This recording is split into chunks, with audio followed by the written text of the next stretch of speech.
بسم اللہ الرحمن الرحیم۔ السلام علیکم ورحمۃ اللہ وبرکاتہ۔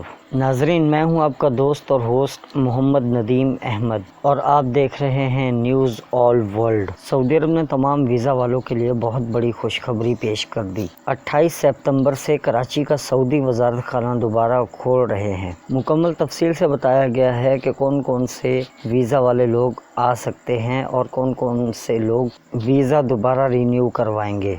تمام تفصیل اس رپورٹ میں۔ اور کراچی کی ایمبیسی کھل گئی، اس کا مطلب یہ نہیں ہے کہ کوئی اور ایمبیسی کھلے گی، نہیں۔ ابھی 28 سے کراچی کی ایمبیسی کھلی ہے، مزید ایمبیسیز دوبارہ کھل جائیں گی 1-2 دن کے اندر۔ نوٹس: تمام ایجنسیز اور ڈراپ باکس رکھنے والی کمپنیوں کو مطلع کیا جاتا ہے کہ بروز پیر 28/9/2020 سے سعودی قونصلیٹ کراچی ورک ویزے کا اجرا شروع کر رہا ہے۔ اب کون کون سے ویزے کا اجرا کیا جا رہا ہے وہ غور سے سنیں۔ نمبر 1، ریگولر ورک ویزا کا اجرا، یعنی جو لوگ نئے سرے سے ویزے پہ آنا چاہتے ہیں، نیو ویزا لینا چاہتے ہیں، یہ نمبر 1 ان کے لیے ہے۔ نمبر 2، وہ ویزے جو کرونا وبا کی وجہ سے لگنے کے بعد ایکسپائر ہو گئے ہیں، کینسل کرنے کے لیے کفیل کے لیٹر کے ساتھ جمع کروائیں، اور کینسل کے بعد پاسپورٹ دوبارہ نئے سرے سے مکمل کاغذات اور میڈیکل کے ساتھ نئے ویزا کے لیے جمع ہوگا۔ اس کا مطلب یہ ہوا کہ جو آپ کے ویزے کرونا وبا کی وجہ سے ایکسپائر ہوئے تھے،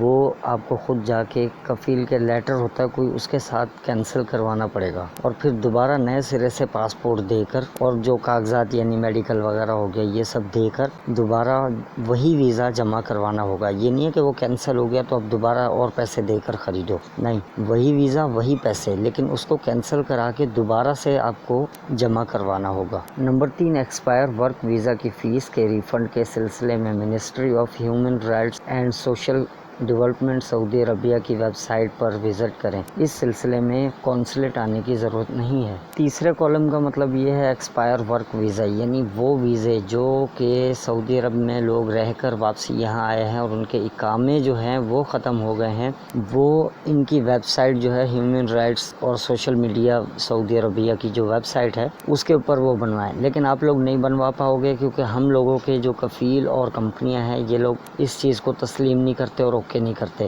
آپ لوگوں سے میری گزارش ہے کہ اپنے کفیلوں سے بات کریں اور اپنی کمپنی کے مالکان سے بات کریں، ان سے ویزا بنوائیں سعودی عرب سے۔ یہ میرا پرسنل مشورہ ہے آپ لوگوں کو کہ اپنے اقامے آپ سعودی عرب سے ہی بنوائیں۔ یہ ویب سائٹ وغیرہ کے چکر میں مت پڑے رہنا، اقامے سے بھی ہاتھ دھو بیٹھو گے اور ویزے سے بھی۔ اگر آپ کو آج کی نیوز سے کچھ بھی تھوڑا سا بھی فائدہ ہوا ہو تو اس چینل کو سبسکرائب لازمی کرنا اور ویڈیو کو لائک کمنٹ لازمی کرنا۔ دیکھتے رہیے نیوز آل ورلڈ۔ مجھے اجازت دیجیے، ملتے ہیں میری نیکسٹ نیوز میں۔ السلام علیکم ورحمۃ اللہ وبرکاتہ۔